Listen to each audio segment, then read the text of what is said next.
आपण पाहतात रायगड जिल्ह्यातील निर्भीड निष्पक्ष बुलंद आवाज न्यूज रायगड स्वाभिमान।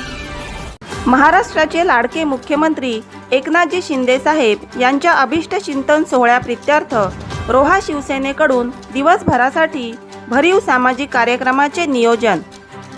महाराष्ट्राचे लाडके मुख्यमंत्री नामदार एकनाथ शिंदे यांचे 60व्या अभिष्ट चिंतन सोहळ्याप्रित्यर्थ शिवसेना रोहा तालुक्याकडून दिवसभरासाठी भरीव सामाजिक कार्यक्रमांचे नियोजन करण्यात आले होते। प्रामुख्याने सकाळी रोहाचे ग्रामदैवत धावीर महाराज यांच्या चरणी साकडे वाहून एकनाथजी शिंदे साहेब यांच्या उदंड आयुष्यासाठी प्रार्थना करण्यात आली। नंतर शिवपदस्पर्शाने पावन झालेल्या मौजे बिरवाडी येथील माऊली मंदिराच्या समोरील शेड व गाव अंतर्गत सिमेंट रस्ता यांचे भूमिपूजन करण्यात आले।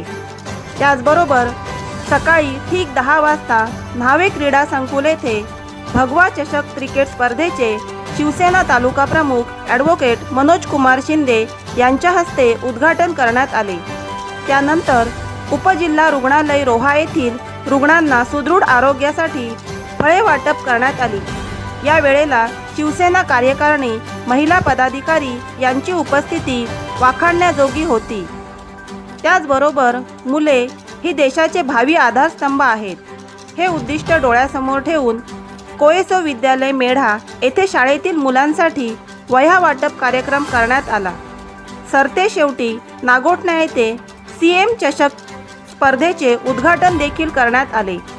अशा प्रकारे सर्व समाजातील घटकांसाठी साधक बाधक विचार करून व त्यांना आवश्यक असणाऱ्या बाबींची पूर्तता करण्यासाठी एकनाथजी शिंदे साहेब यांच्या अभिष्ट चिंतन दिवशीचे औचित्य साधून सामाजिक उपक्रम राबवण्यात आले। रायगड स्वाभिमानसाठी सचिन ठाकूर, रोहा। नवी मुंबई व रायगड जिल्ह्यातील ताज्या बातम्या आणि घडामोडी पाहण्यासाठी सबस्क्राइब करा न्यूज रायगड स्वाभिमान लाईव्ह चॅनेल आणि दाबा बेल आयकॉन।